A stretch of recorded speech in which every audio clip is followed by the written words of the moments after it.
wasn't good to hear that they were brought back forcibly in a military plane and handcuffed and so on.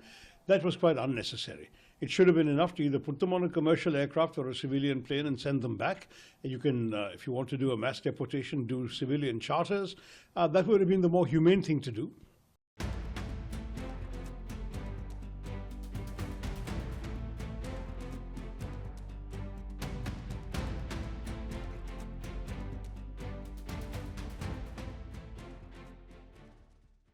Well, look, it's not the first time we've had people deported. It's just that the media has suddenly woken up to the story because Mr. Trump has done it perhaps a bit quicker than people expected. But already last year, under the Biden administration, we had over 1,100 Indians being deported back.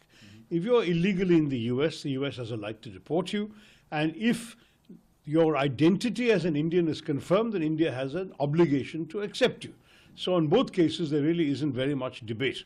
However, it wasn't good to hear that they were brought back forcibly in a military plane and handcuffed and so on. That was quite unnecessary. It should have been enough to either put them on a commercial aircraft or a civilian plane and send them back. You can, if you want to do a mass deportation, do civilian charters.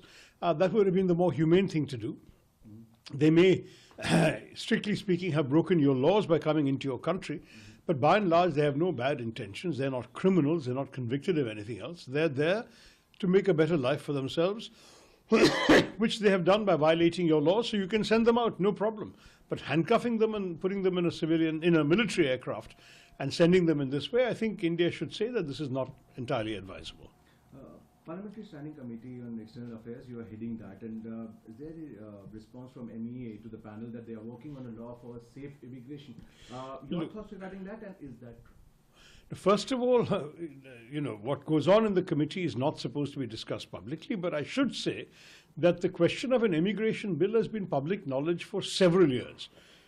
When I chaired the committee from 2014 to 19, I had asked for an immigration bill because the existing immigration bill in India is 1983 and it's grossly out of date. It has not done anything to take into account the realities of immigration in the last 40 years. And therefore, an updated bill was necessary. It needs to take into account the various challenges that have arisen in recent years that we have seen.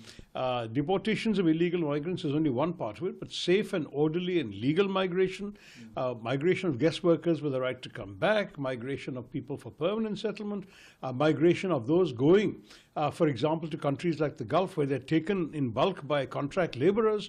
What are their rights? What are the privileges? What are the duties of the embassies in all these places? There are a number of issues. It's not a small matter.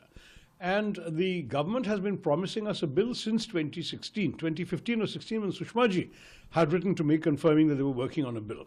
It is now almost 9 years and there is still no bill in sight, so it is widely known that the committee and members of the committee have been demanding that this be expedited.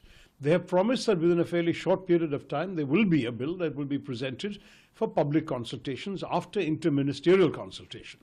And I have urged that we should all be taken into confidence on how this is being discussed. But it's not specifically linked to the current problem of deportation alone. It's an old issue. Some of the leaders have said that the Indian military plane were handcuffed. Do you have any confirmation regarding that? Well, people say they've seen pictures. I personally have not. I had a busy day yesterday. I didn't see any of the footage. But if it is true, and I've certainly read interviews with a couple of people who claim they were handcuffed, then it is really unacceptable. There is no need to treat Indians like this. They are citizens. They have a right to be living in their own country with dignity. Yes, they should not have broken the law. But handcuffing them on the way back, I think, is totally unnecessary. And this kind of thing, to be honest, is what gives, I think, the whole process of deportation such a bad name.